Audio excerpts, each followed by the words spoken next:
qual iremos falar fruto do Espírito, eu crucificado. Peço aos irmãos que deixem o seu like, né?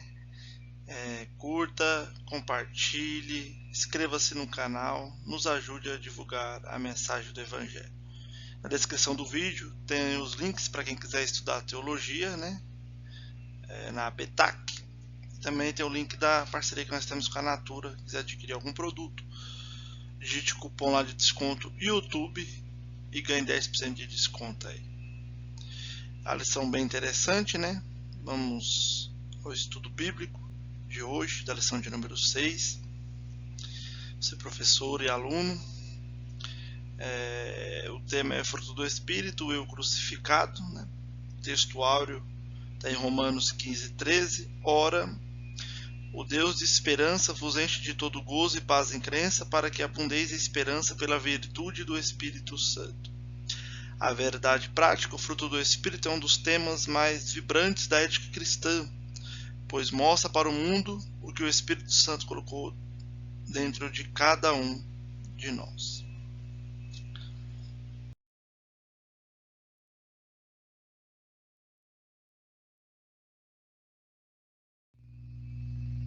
A leitura bíblica em classe está em Gálatas, capítulo 5, versículo 16 ao 26. Que está escrito: Digo, porém, andai em espírito, e não cumprireis a concupiscência da carne, porque a carne cobiça contra o espírito, e o espírito contra a carne. Estes opõem-se um ao outro, para que não façais o que quereis, mas se sois guiados pelo Espírito, não estáis debaixo da lei. Porque as obras da carne são manifestas, os quais são prostituição, impureza, lascívia, idolatria, feitiçarias, inimizades, porfias, emulações, iras, pelejas, dissensões, heresias, invejas, homicídios, bebedices, glutonarias e coisas semelhantes a estas, acerca dos quais vos declaro, como já antes vos disse, que os que cometem tais coisas não herdarão o reino de Deus. Mas o fruto do Espírito é caridade, gozo, paz, longanimidade, benignidade, bondade, fé, mansidão, temperança. Contra essas coisas não há lei, e os que são de Cristo crucificaram a carne com as suas paixões e concupiscências. Se vivermos do Espírito, andamos também no Espírito. Não sejamos cobiçosos de vanglórias, irritando-nos uns aos outros, invejando-nos uns aos outros.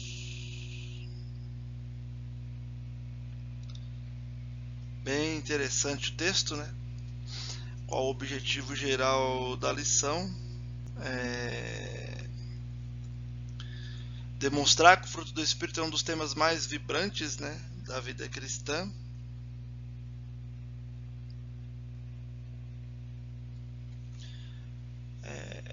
Os três objetivos é conceituar o fruto do Espírito, distinguir e relacionar o fruto do Espírito e dons espirituais, e conscientizar que o Espírito se opõe à carne.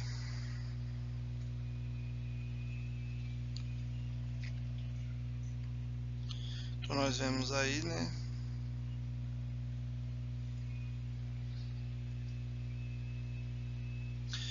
os objetivos da lição, né, como professores, nós temos que alcançar aí esses objetivos de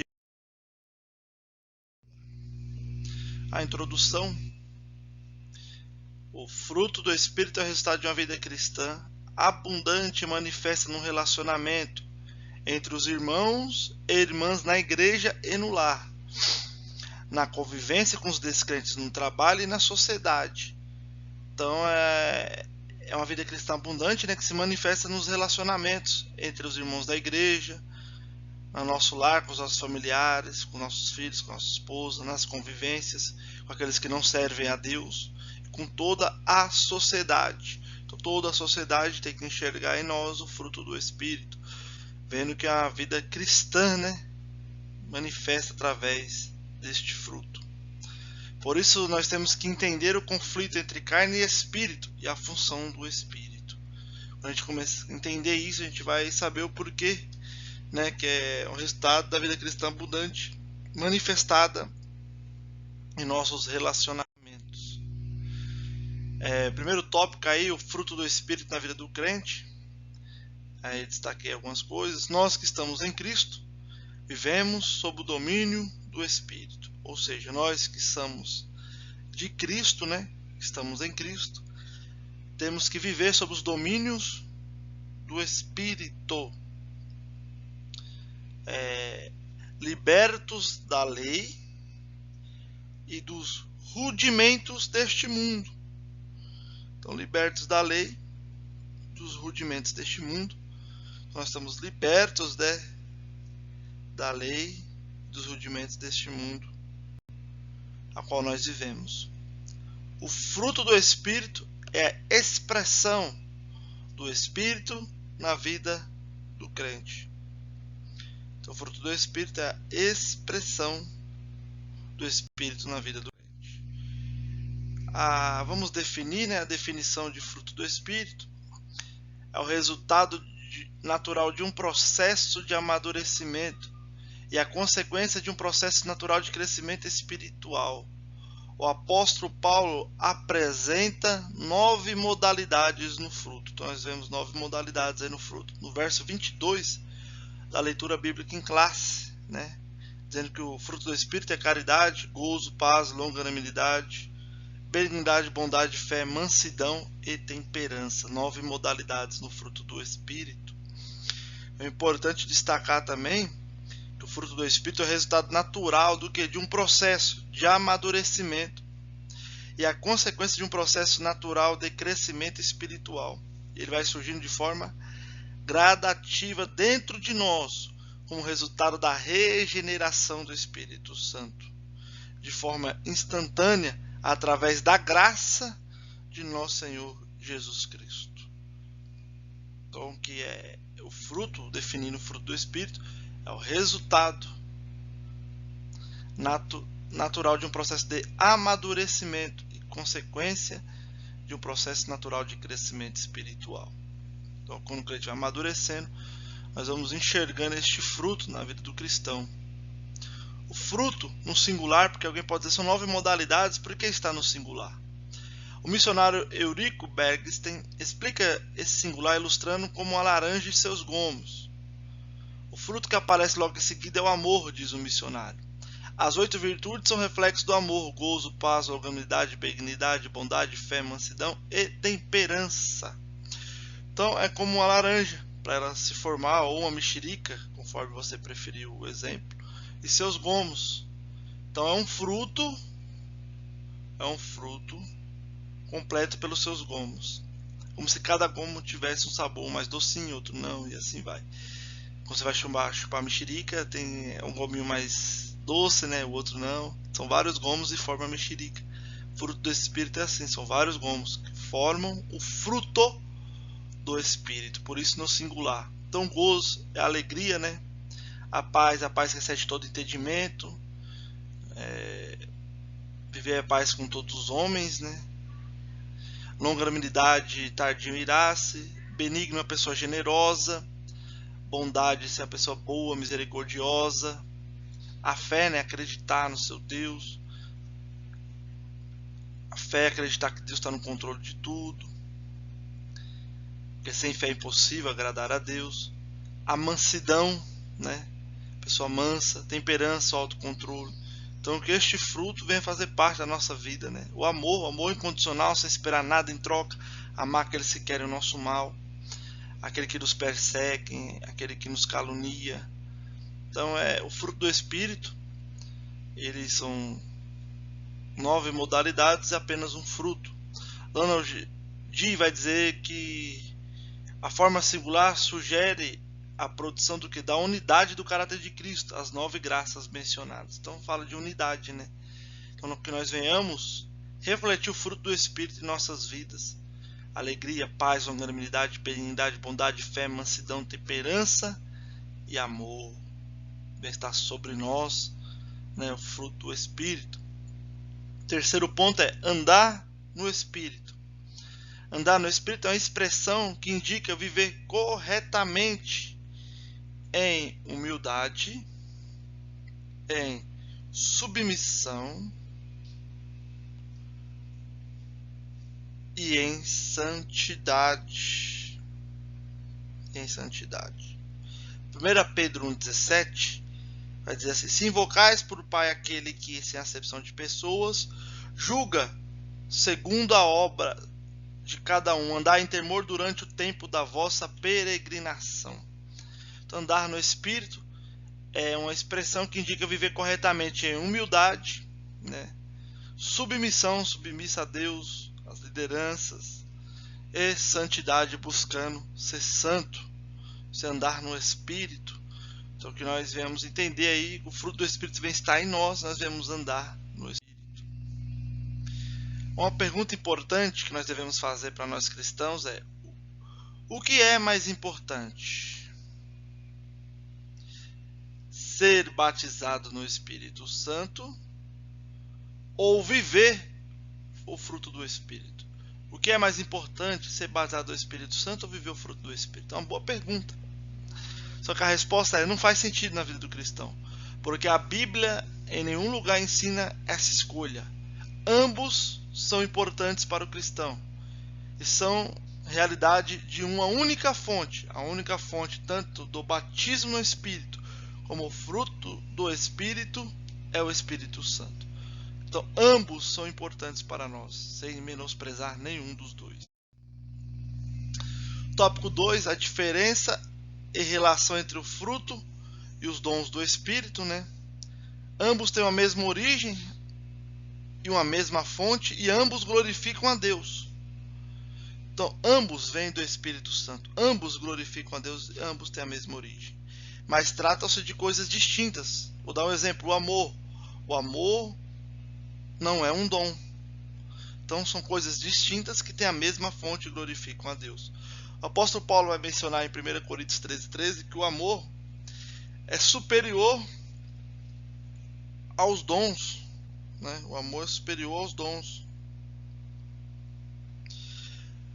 Está escrito assim: agora, pois, permanecem a fé, a esperança e a caridade. Estas três, mas o maior destas é a caridade. Que quando eu estiver na glória, eu não vou precisar de fé, porque já estou com Cristo. Não precisarei ter esperança, porque a minha esperança é sua vinda e já estarei com Ele. Mas o amor vai permanecer.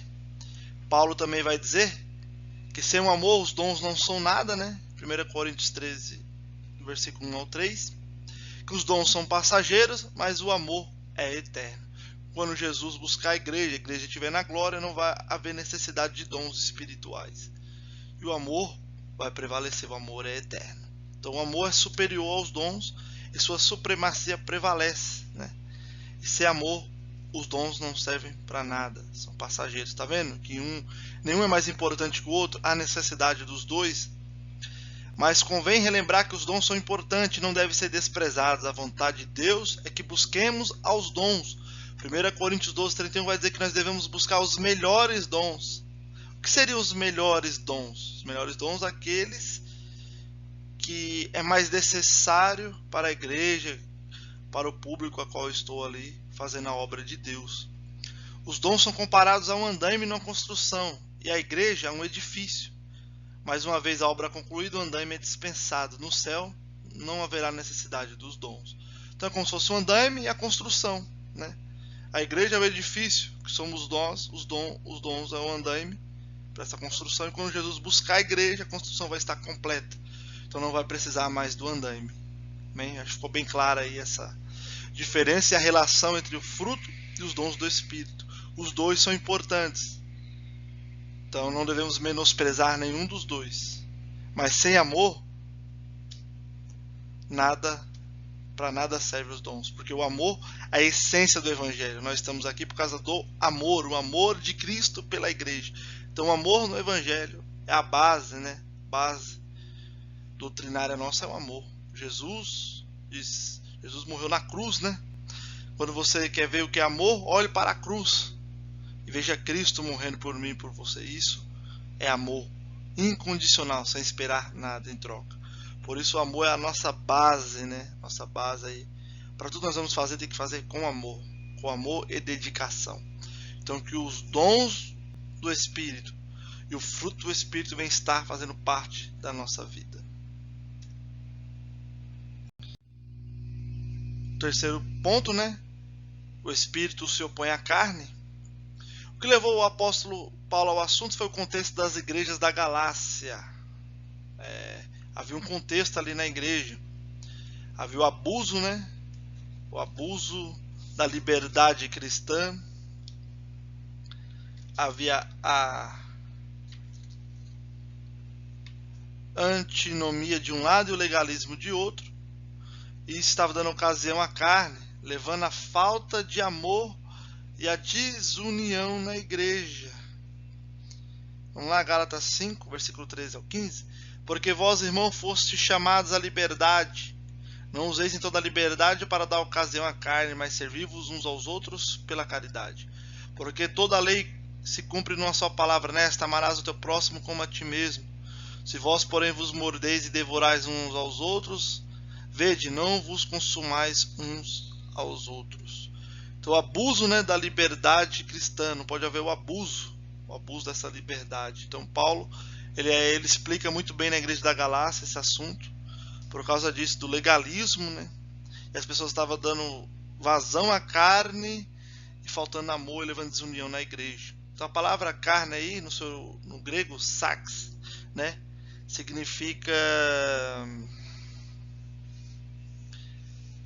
fraqueza física, o corpo, o ser humano, pecados, desejos pecaminosos. Mas no contexto que nós estamos inseridos, as obras da carne significa o conjunto de impulsos pecaminosos que dominam o ser humano. Então são os pecados aí que dominam, né, o homem. Da mesma maneira, a palavra grega pneuma quer dizer espírito, que se aplica ao Espírito Santo, ao espírito humano, aos anjos, aos espíritos imundos. Num contexto, está fazendo oposição às obras da carne, mostrando que os que são de Cristo crucificam a carne com suas paixões e concupiscência. Então, quando nós vemos aí esse contexto, né, que anda no Espírito, é o fruto do Espírito, e esses fazem oposição à carne. Então, quem anda no Espírito crucifica a carne e as suas paixões. Os vícios, nós podemos classificar em 3 categorias que o apóstolo Paulo vai mencionar na leitura bíblica em classe, são seus versículos 19 ao 21.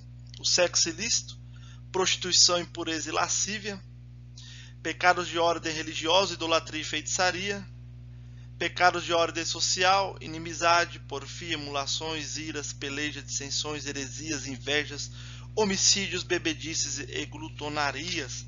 Então, quando nós olhamos para essa lista de pecados e olhamos para o fruto do Espírito, andar no Espírito, se opõe a essas situações que nós podemos ver, a caridade, o amor, né? A alegria, a paz, a longanimidade, a benignidade, a bondade, a fé, a mansidão e a temperança. Então, quem anda no Espírito vai se opor a essas situações, né? A idolatria, a feitiçaria leva a uma crença em um Deus estranho, é contra os princípios da Bíblia Sagrada, né? Os pecados de sexo ilícito, né? Que é a prostituição, a impureza e a lascívia, é contra, né, a Bíblia Sagrada também. Nós temos aí esses outros pecados de inimizade, porfia, emulações, iras e etc., que é o pecado de ordem social, né, que vai contra o próximo, né? Então nós podemos ver aí que andar no Espírito é andar em oposição à carne. Então, uma pessoa que é cheia do Espírito Santo, ela é uma pessoa que reflete o fruto do Espírito e anda no contramão do pecado. Então, é uma pessoa que foge do pecado, que não pratica o pecado. Então, que nós venhamos andar em Espírito, praticar o fruto do Espírito, para que as pessoas vejam em nós o caráter de Cristo, o eu crucificado, ou glória. A conclusão, né? Achei interessante aí que o autor da revista escreve. Cabe a cada crente fazer uma análise introspectiva para verificar suas inclinações. São carnais ou espirituais? Salomão disse que o homem é aquilo que imagina a sua alma. Jesus disse que o homem fala do que o seu coração está cheio. O pensamento de cada ser humano norteia o seu comportamento. Se a mente é carnal, o seu comportamento é carnal. E resulta o quê? Na morte. Se a mente é espiritual, seu comportamento é espiritual, que resulta em vida e paz.